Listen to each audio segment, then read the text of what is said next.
ነው መቆያ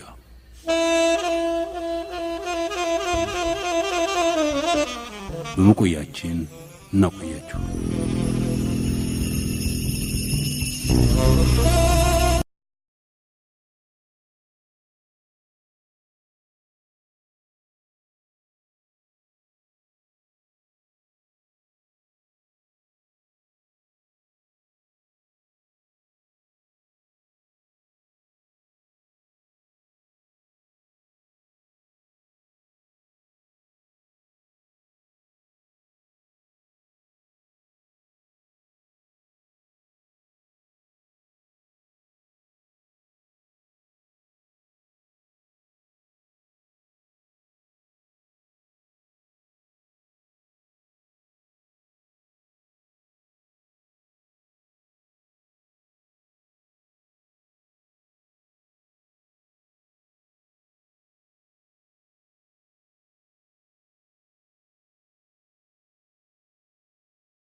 ፈልተው ያስረሽ መጪው ጊዜ ሆነላቸው።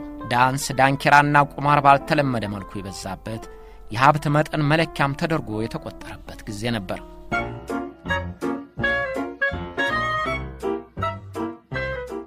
ፕሬዝደንት ሄርበርት ሁቨር በ1922 ዓ.ም ወደ ስልጣን ሲወጡ አሜሪካ ከፍ ያለውን የእድገት ደረጃ ላይ ነበረች። ግን እርሳቸው ስልጣን ከያዙ 7 ወራት በኋላ የአሜሪካ ሀብትና ጸጋ ሟሟ። ሀገር ይያዝልን ያሉ ባለጸጎች ወረታቸውን አጥተው እርዳታ ፈላጊ ሆኑ። እንደነ ሮክፌለር የመሳሰሉ በብር ተራራ ላይ የተቀመጡ ባለጸጎች አንገታቸውን ደፉ። ፕሬዝዳንት ሁቨር ራሳቸው ለአሜሪካ ምጣኔ ሀብት ማደግ የተጠቀሙና የጠቀሙ ባለጸጋ ነበሩ። የተወለዱት ከድሃ ቤተሰብም ቢሆን ግን ራሳቸውን ከፍ ወዳለው የሀብት ደረጃ ለማድረስ ችለዋል። ከስታንፎርድ ዩኒቨርሲቲ በምህንድስና ሙያ ከተመረቁ በኋላ በእንግሊዝ የማዕድን ማምረቻ ሰርተው በኋላም በንግድ ዘርፍ ተሰማርተው ከቻይና እስከ አውስትራሊያ ከአውሮፓ እስከ እስያ እየተዘዋወሩ አንቱ የተባሉ ሀብታም ለመሆን ችለዋል። ፕሬዝዳንት ሁቨር በ4 ዓመታት የሥልጣን ዘመናቸው ደመወዝ የማይወስዱና ለበጎ አድራጊዎች እንዲሰጥ የሚያደርጉ ሀብታም ፕሬዝዳንት ነበሩ። ከእርሳቸው በፊት ከነበሩት መሪዎች በመደቧቸውም የሥራ ኃላፊነት በንግድ ሚኒስትርነት፣ በምግብ አቅርቦት ዳይሬክተርነት ባሳዩት የሥራ አፈጻጸም የተመሰገኑ በመሆናቸው በኋላ ለፕሬዝዳንትነት ለመመረጥ ረድቷቸዋል። ሁቨር የነበራቸው የሥራ ልምድ በህብረተሰቡ ዘንድ ያላቸውም ደረጃ አሜሪካን የበለጠ ያሳድጓታል ተብሎ ስለተገመተ ከፍተኛ ድምፅ አግኝተው ነበር ለፕሬዝዳንትነት የተመረጡት። ሁቨር የአሜሪካ ፕሬዝዳንት በሆኑበት ወቅት የስቶክ ገበያ በእጅጉ የተስፋፋበት ጊዜ ነበር። የስቶክ ገበያ በቢሊየን ዶላር በሚቆጠር ካፒታል የሚንቀሳቀስ በመሆኑ የባለ ድርሻ ግዥና ሽያጭ በእጅጉ ተጧጧፈ። በቀናት ውስጥ በሚደረጉ የባለ ድርሻ ሽያጮች 100 ሺዎችን ማትረፍ ተለምዷል። በዚህም ምክንያት ባለሀብቶችና ኩባንያዎች፣ ባንኮች ሳይቀር በስቶክ ልውውጥ ባለ ድርሻ ሆነዋል። ግን ያልታሰበ አደጋ ድንገት ተፈጠረ። የስቶክ ገበያው ዋጋ በአንድ ጊዜ ዘጭ አለ። በ1922 ዓ.ም ጥቁር ሐሙስ ብለው በሰየሙበት አንድ ቀን የስቶክ ገበያ ዋጋው በድንገት አሽቆለቆለ። በሚቀጥለው ማክሰኞ፣ ያንንም ማክሰኞ ጥቁር ማክሰኞ ነው የሚሉት፣ በከፍተኛ ደረጃ ወረደ። ወዲያው በቀናትና በሳምንታት ውስጥ እየተከታተለ የቁልቁለት መንገዱን ስለያዘው ብዙዎች በርካታ ገንዘባቸውን በሳምንታት ውስጥ አጡ። በ3 ወራት ጊዜ ውስጥ ለአሜሪካኖች ሰተት ብላ በመስኮት የገባቸው አዱኛ በበር ውልቅ አለች። በወራት ጊዜ ውስጥ የምጣኔ ሀብት ማሽቆልቆሉ ወደ ውድቀት፣ ውድቀቱ ወደ ድቀት ተላለፈ። የአሜሪካ ምጣኔ ሀብት በአንድ ጊዜ ተሽመደመደ።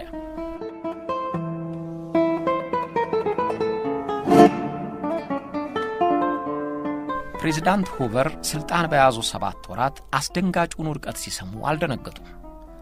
በጣም ቀላል ነው፣ በአጭር ጊዜ ውስጥ ወደ ነበረበት ይመለሳል ብለው ህዝባቸውን ሊያረጋጉት ሞከሩ። ህዝባቸው አምኖ ጠበቃቸው። ግን ችግሩ እንኳንስ ሊያገግም ወደ ፍጹም ድህነት በፍጥነት ተንደረደረ። ፕሬዝደንት ሁቨር ችግሩን አልፈነዋል፣ ለጥቂት ቀናት ብቻ ጠብቁ እያሉ የምጣኔ ሀብት ማሻሻያዎችን እየደጋገሙ ተናገሩ። ግን አልተሳካም። የአሜሪካኖች ድህነት ወደ መራብም ተሸጋገረ። በፍጥነት ይመለሳል ያሉት ተስፋም 4 ዓመታት ድረስ አልተመለሰም። ታላቁ የአሜሪካ ምጣኔ ሀብት ድቀት ሁቨርንና መንግስታቸውን ክፉኛ ፈተናቸው። የአሜሪካ ምጣኔ ሀብት መቀዝቀዝ ወደ ድቀት ሲወርድ ከብዙ ችግሮች ጋር ተጋፈጠች። ኢንዱስትሪዎች ሥራ አቆሙ፣ የምርት ገበያ ተሽመደመደ፣ ምርት ወደ መጥፋት ተቃረበ። የአገልግሎት ሰጪ ድርጅቶችም እንቅስቃሴያቸው ተገታ። ሥራ አጥ በዛ። ችግሩ እየተወሳሰበና እየከበደ በመሄዱ ዜጎች እስከ መራብ ደረሱ። What we'd like to know is which corner. We've turned so many corners now we're dizzy. But still I'm positive we'll soon. የአሜሪካ ታላቁ የምጣኔ ሀብት ድቀት በጥሬ ዕቃ አቅርቦት ከፍተኛ እጥረት ፈጠረ። የተመረቱ የፋብሪካ ውጤቶችን የሚገዛቸው በመታጣቱ የአሜሪካ ኩባንያዎች አብዛኞቹ ቀጣሉ። የፋብሪካዎች ሥራ ማቆምና የአገልግሎት ሰጪ ድርጅት ገበያ በማጣታቸው ሰራተኞቻቸውን ስለቀነሱ የሥራ አጡ ብዛት በሳምንታት ውስጥ እጅግ ከፍ አለ። በተሽከርካሪ አምራች ኩባንያዎች የሚሰሩ 80% የሚሆኑ ሰራተኞች ከሥራቸው ተፈናቀሉ። በሥራ ላይ የቆዩት ደግሞ ደሞዛቸው ተቀነሰ። በዚህም የተቃውሞ ሰልፍ ተቀጣጠለ። የፎርድ ሞተር ካምፓኒ ሰራተኞች ባደረጉት የተቃውሞ ሰልፍ ከፖሊስ ጋር ተጋጭተው 6 ሰዎች ሞተዋል። እነዚህን የመሳሰሉ ሰላማዊ ሰልፎች በወዛደሮችም በገበሬዎችም በየጊዜው መደረጋቸው አላቋረጠም።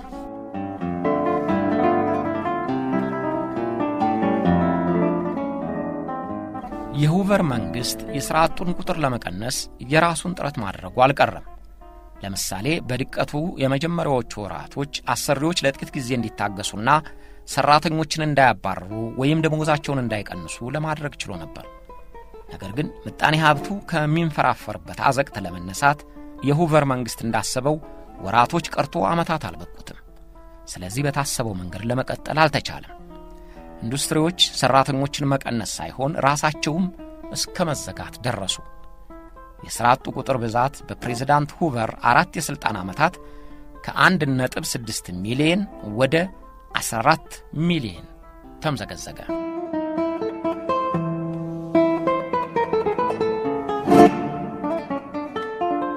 አሜሪካ በምጣኔ ሀብት ውድቀት ቸነፈር ተመታች።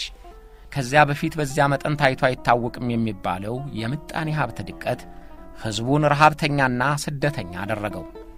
በዚያን ጊዜ የኃያሏ አሜሪካ ዜጎች የሚሰደዱበት ሀገር ፈላጊ ሆኑ።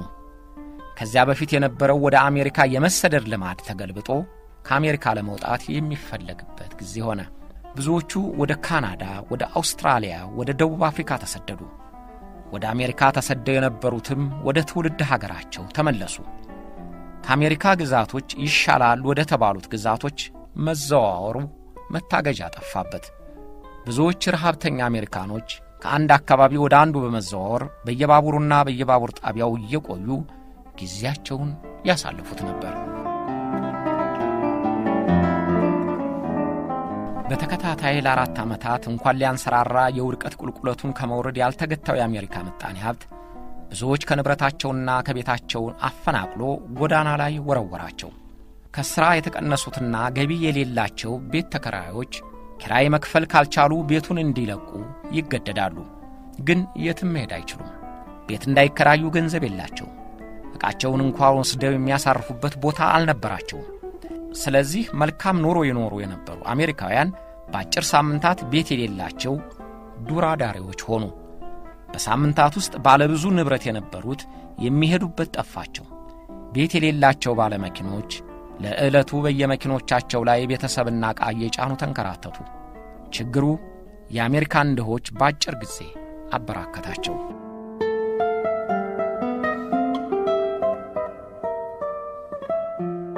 የምጣኔ ሀብት ድቀቱ ወደ ገበሬዎችና የገጠር ነዋሪዎች ተላለፈ። ገበሬዎች ያመረቱትን ዕቃ እንደ ወትሮው ገበያ ወጥቶ የሚሸጥላቸው አልሆነም። ምርታቸው ባለመሸጡ ገንዘብ አጥተው ተቸገሩ።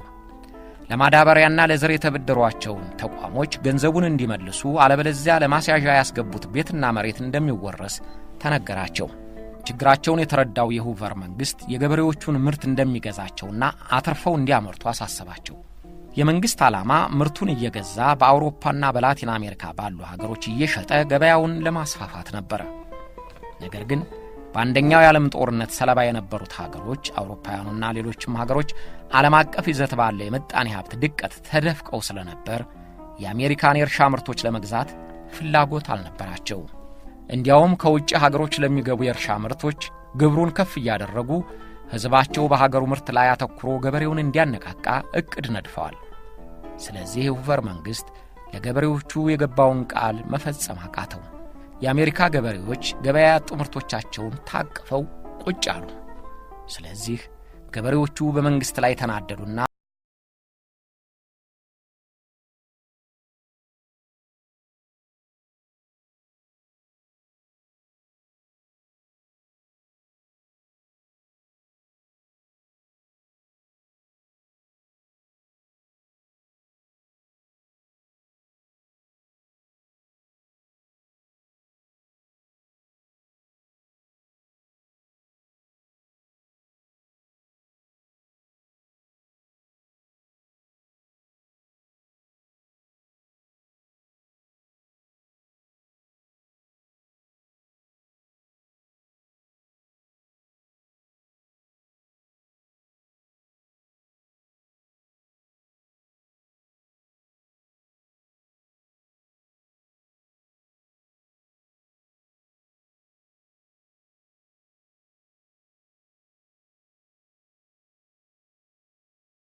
እስከ ተቻላቸው በየደጃቸው ሾርባ እያዘጋጁ ለወጭ ለወራጁ ለማደል ሞከሩ።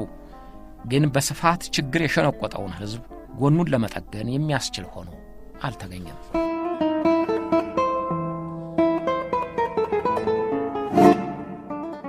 የስቶክ ገበያው ባልታሰበ ጊዜ ክስረት ማሳየቱ ክፉኛ የጎዳው ባንኮችን በተለይም በየገጠሩ ያሉ አነስተኛ ባንኮችን ነበር።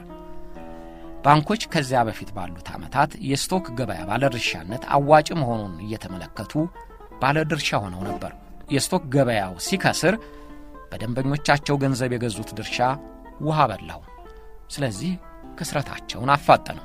በመቶ ሺዎች የሚቆጠሩ ደንበኞቻቸው ገንዘብ የሌላቸው በመሆኑ ከባንክ እያወጡ የዕለት ጉርስ መግዣ አድርገውታል። የተሻሉት ደግሞ የተዘጉ ባንኮችን ዕጣ እያዩ እና እየሰጉ በባንክ ማስቀመጥም ስላልተማመኑ ገንዘባቸውን ከባንኮቹ አወጡ። ባንኮችም ቤት ለመስራት ለሚፈልገውም ሆነ ለገበሬዎች እርሻ ሥራ ሊመለስልን አይችልም ብለው ስለሰጉ ገንዘብ ማበደራቸውን አቋረጡ። ገንዘብ ማበደራቸውን አቋረጡና ከማበደር ይልቅ ብድርን በማስመለስ ላይ ትኩረት ሰጡ። ስለዚህ ገንዘብ ሊያስገኙ የሚችሉ የምርትና የንግድ እንቅስቃሴዎች ታገዱ። የገንዘብ ዝውውሩም ቀዘቀዘ። በዚያን ጊዜ በአንድ ዓመት ውስጥ 800 ባንኮች በራቸውን ቆልፈዋል። ከ2100 በላይ የሚሆኑት ባንኮች ታግደዋል። ከ3 ዓመታት በኋላ በምድር አሜሪካ ያሉ ሊያበድሩም ሊያተርፉም ያልቻሉ 9000 ያህል ባንኮች ተዘግተዋል። በመዘጋታቸው 6.8 ቢሊዮን ዶላር የሚሆን የአሜሪካውያን ገንዘብ ከባንኮቹ ቁጥጥር ውጭ ሆነ ማለት ነው። ይህ ገንዘብ በዚያን ጊዜ የሀገሪቱን የዓመት በጀት ይበልጣል። የሁቨር መንግሥት ባንኮቹን አጽንቶ ለማቆም 61 ሚሊዮን ዶላር መደበ። ነገር ግን ለትልልቆቹ ባንኮች እንጂ ትንንሾቹን አልታደጋቸውም። ለምሳሌ ከ61 ሚሊዮን ውስጥ 41 ሚሊዮን የሚሆነው የተሰጠው ለትልልቆቹ ባንኮች ነበር።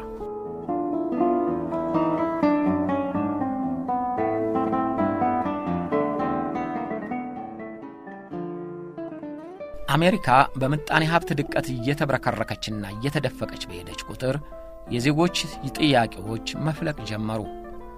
ከሥራ የተቀነሱ ሠራተኞች በሥራ ላይ ያሉት ጭምር የኑሮ ጥያቄ እያነሱ ሰላማዊ ሰልፍ ያደርጋሉ።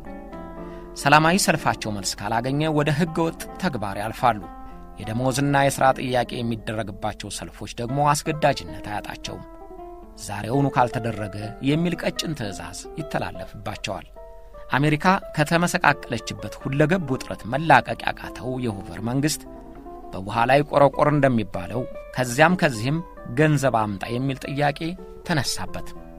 የምጣኔ ሀብት ድቀት ከፍተኛ ስጋትና ስሜታዊነትን ስለሚፈጥር የሕዝብ ጥያቄዎች ትዕግሥት የላቸውም። የአንደኛው የዓለም ጦርነትን የተሳተፉ ወታደሮች የካሳ ገንዘብ እስከ 15 ዓመት ድረስ እንደሚሰጣቸው ቃል ተሰጥቷቸው ነበር። ነባር ወታደሮቹ አሜሪካ እንደ ቀድሞ ልታኖራቸው አለመቻሏን ሲረዱና ችግር በጎነጣቸው ጊዜ ቃል የተገባልን ገንዘብ ይሰጠን የሚል ጥያቄ ይዘው ተነሱ።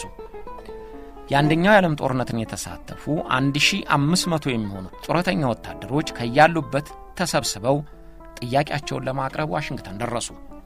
ወታደሮቹ ለዚች ሀገር ክብርና ጥቅም ደማችንን አፍሰናልና ስንቸገር ያልሆነን ገንዘብ ምን ያደርግልናል? ስለዚህ አሁን ይሰጠን የሚለውን ጥያቄያቸውን ለኮንግረሱ አቀረቡ። መንግሥትና ኮንግረሱ ግን ገንዘቡ ከዚያን ጊዜ ጀምሮ እስከ 15 ዓመት ድረስ ለመክፈል እንጂ አሁን ሊከፈል አይቻልም አሏቸው። ወታደሮችም እምቢ፣ መንግሥትም እምቢ ሆነ።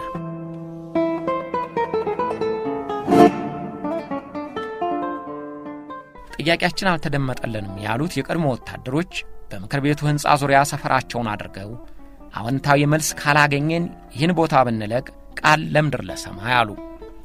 መጠለያቸውንም በዚያው በምክር ቤቱ ዙሪያ ሰሩ። የካርቶንና የቆርቆሮ ሼዶችን ሰርተው 1500ም ሴቶችና ሕፃናት ተጨምረውበት እዚያው ቆዩ። ሁቨርና መንግሥታቸው ወታደሮቹ አንድ ቀን የምክር ቤቱን ሕንፃ ጥሰው ሊገቡ ይችላሉ ብለው ፈሩ። ስብሰባቸውና ተቃውሟቸው ወደ አመጽ እንዳይለወጥ ሰጉ። ምክንያቱም ያን ጊዜ በሩሲያ የድሆችና ሥራ የሌላቸው ያቀጣጠሉት አመጽ መንግሥት ገልብጦ ሥልጣን መያዙ አሜሪካን የሚያሰጋት ጊዜ ነበር። ስለዚህ ፕሬዝዳንት ሁቨር ነባር ወታደሮቹ አካባቢውን ለቀው እንዲሄዱ ትእዛዝ ሰጡ። ግን እርሳቸው ቢያዙ ማን ይሰማል? ስለዚህ ፈረሰኛ ፖሊሶችና አድማ በታኝ የመከላከያ ሰራዊት ወታደሮቹን ከሰፈሩበት እንዲያስነሱ ሁቨር ትእዛዝ ሰጡ። ትእዛዙንም እንዲያስፈጽሙ በጀነራል ማካርተር አዛዥነት በኋላ ፕሬዝዳንት የሆኑትን ጀነራል አይዘናዋርን በተባባሪነት አዘዙ። በአንድ ወቅት ወታደሮች በነበሩት ላይ ሰራዊት ዘመተባቸው። ፈረሰኞችና 6 ታንኮች መጠለያቸውን እየመነቀሩ ጣሉት። ግብግብ ተፈጠረ። ነባር ወታደሮቹ በጢስ ታፍነው ሲደናበሩ፣ ታንኩ መጠለያቸውን እየመነቀረ እንዳልነበር አደረገው። በዚያም ግርግር 2 ነባር ወታደሮች ሲገደሉ የ3 ወራት ሕፃን በጭስ ታፍኖ ሞተ። ይህ በመላው አሜሪካ ሁቨርን ክፉኛ አስነቀፋቸው።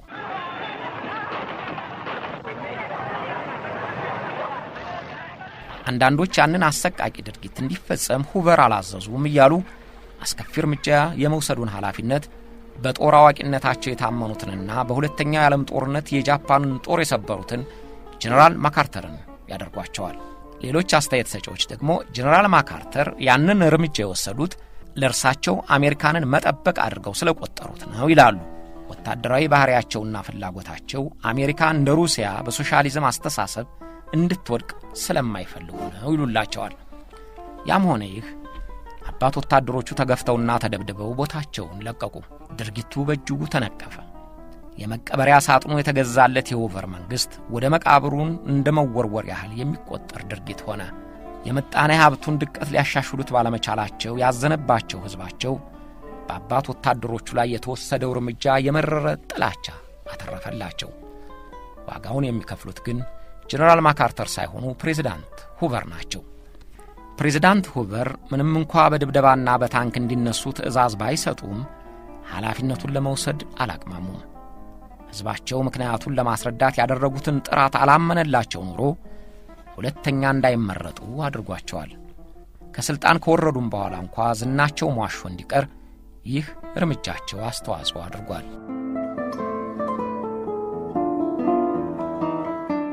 ፕሬዝዳንት ሁቨር የስቶክ ገበያው እየከሰረና እየፈረሰ ከሄደበት ጊዜ ጀምሮ 4ቱን የሥራ ዓመቶቻቸውን ሁልጊዜም የአሜሪካ ምጣኔ ሀብት በፍጥነት መመለሱ እንደማይቀር ከመወትወት ታቅበው አያውቁም።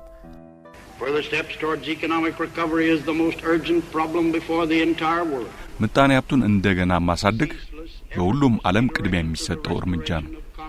እረፍት የሌለው ጥረት ማድረግና በራስ መተማመንን ለመመለስ ስጋትን ለማስወገድ እርምጃ ይወሰዳል።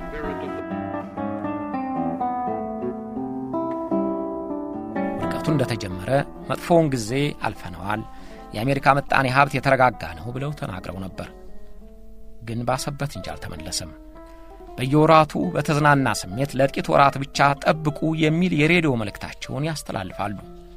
ግን ለውጥ አልመጣም። በተከታታይ የገቡትን ቃል ሲፈጽሙ ያላያቸው ህዝባቸው እንደ ዋሾ ስላያቸው አላምናላቸው። መሪዎች ቃል የሚገቡትን ማድረግ የሚችሉትን ያህል አጥንተውና ገምተው መሆን አለበት። ለጊዜያዊ ፍጆታ ብለው ሰማይ እናወርድልሃለን፣ መሬት እንጠቀልልልሃለን የሚመስል ባዶ ተስፋ እየሰጡ ለመቆየት አይችሉም። ህዝባቸው ከልቡ ያወጣቸውና ከዚያ ወዲያ የሚያደርጉትን ቢናገሩም አያምናቸውም። መሪዎች ለህዝባቸው የሚናገሩት የሚያደርጉትን ብቻ ካልሆነ በማያደርጉለት ተስፋቸው መልስ ይተበትባቸዋል። ፕሬዝዳንት ሁቨርንም የሚለውን የማያደርግ ለማታለል ብቻ የሚናገር እያለ አጥላላቸው። ሁቨር ችግሩን እንዳላመጡበት ህዝባቸው ይረዳላቸዋል። ግን ችግሩን ለማቃለል አለመቻላቸው ብቻ ሳይሆን ደጋግመው ስለዋሹት ጠላቸው። ያ ማለት ግን ፕሬዝዳንት ሁቨር አደጋውን ለመቀልበስ የተለያዩ ጥረቶች አላደረጉም ማለት አይደለም። ግን ውጤት የሚያመጡላቸው ሆነው አልተገኙም። ለባንኮችና ለበጎ አድራጊ ድርጅቶች የገንዘብ ድጋፍ ተደርጎ የተራቡትና ቤት የለሾችን እንዲረዱ ጥረት አድርገው ነበር። አሰሪዎችና ሰራተኞች ደመወዛቸው ሳይቀነስና ሳይቋረጥ እንዲከፈላቸው ለማድረግ ሞክረዋል። በሰራተኛው ደመወዝ ላይ የግብር ቅነሳ አስደርገዋል። ለድሆች የሚረዱ የመንግስት ድርጅቶች ከባንክ ዕዳቸው ወጥተው ስራቸውን እንዲቀጥሉ $1.5 ቢሊዮን መድበዋል። የሁቨርን ግድብ ጨምሮ የኮንስትራክሽን ስራዎች እንዲቀጥሉ ተሞክረዋል። ግን እነዚህ ፕሮጀክቶች የምጣኔ ሀብት ድቀቱ ቶሎ ለማንሰራራት አቅቶት ዓመታት በወሰደ ቁጥር ውጤታማ ለመሆን አልቻሉም።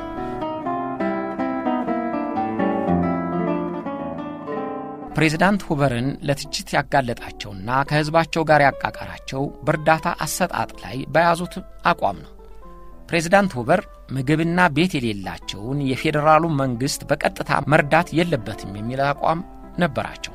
ምክንያቱም በቀጥታ መርዳት ማለት የተመጽዋዕነት ስሜት እየፈጠረ ሞራል ይነካል፣ ህዝቡንም ለስንፍና ይዳርጋል ብለው ያምናሉ።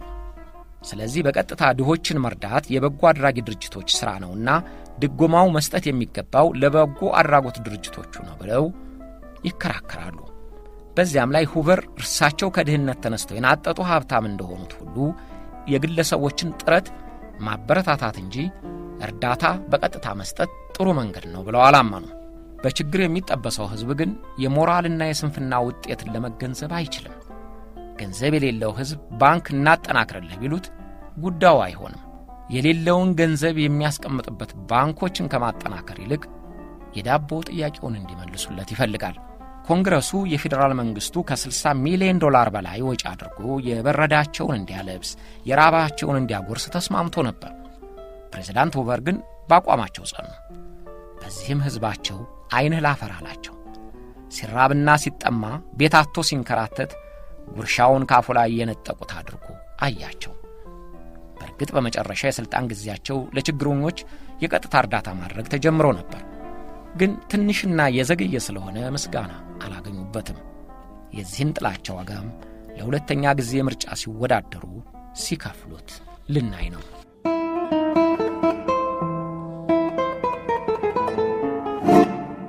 ፕሬዝዳንት ሁቨር ገና ስልጣን እንደያዙ ያጋጠማቸው የምጣኔ ሀብት ድቀት በአራቱም የስልጣን ዘመናቸው ሲያባክናቸው ከርሟል። ከፍተኛ ብልጽግና ላይ ያለችና ባሰረሽ ምቹ ደስታ ቀንና ሌሊቱ አጠረኝ የምትል ሀገር ተረክበው አጋጣሚው የሚላስ የሚቀመስ ያጣች ሀገር ፕሬዝዳንት አደረጋቸው።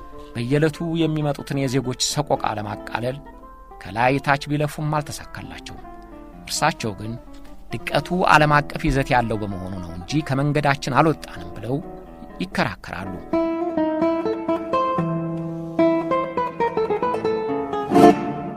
ፕሬዝዳንት ሁቨር ለሁለተኛ የምርጫ ጊዜ ለመወዳደር ብቻ ሳይሆን ለመቀጠል ጽኑ ፍላጎት ነበራቸው። ሕዝባቸው በግልጽ የሚተቸውን ቅሬታ አልተገነዘቡትም ኖሯል። ፕሬዝዳንት ሁቨር ለሁለተኛ ጊዜ የሥልጣን ዘመን ሲወዳደሩ ተፎካካሪያቸው ሆነው የቀረቡት የሕዝብን ስሜት አጥንተው ተፎካካሪያቸውን የሚያጠቁበትን መንገድ ጠንቅቀው የተረዱት ዴሞክራቱ ፍራንክሊን ሩዝቨልት ነበሩ።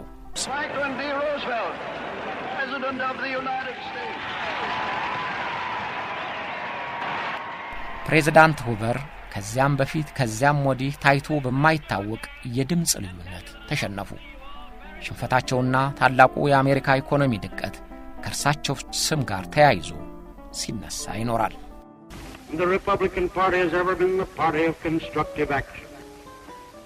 የሪፐብሊክ ፓርቲ ሁልጊዜ እንደሚያደርገው ለሚቀጥለው መንግስት ገንቢ የሆነውን ድጋፍ እንደሚቀጥል አምናለሁ። አንድ መንግስት የህዝብ ችግር ለማቃለል በሚያደርገው እንቅስቃሴ ሁሉ ለዜጎች ድጎማ በመፍቀድ ጭምር ሊተባበረው ይገባል። ፕሬዝዳንት ሁቨር ከስልጣን ከወረዱ በኋላ የምጣኔ ሀብቱን ለማገገም ከያዙት አቋም አልወጡም። ሩዝቨልት ተሳክቶላቸው አሜሪካን ወደ ብልጽግናዋ ቢመልሱም ሁቨር በትክክለኛ መንገድ የተመለሰ ብልጽግና አድርገው አይቆጥሩትም ነበር። እስከ መጨረሻም ድረስ የዲሞክራት መሪዎች ከሆኑት ፕሬዝዳንት ሩዝቨልትና ፕሬዝዳንት ትሩማን ጋር ተኮራርፈው ሳይነጋገሩ ኖረዋል። ፕሬዝዳንት ሁቨር ዕድሜ ጠግበው በ90 ዓመታቸው አረፉ።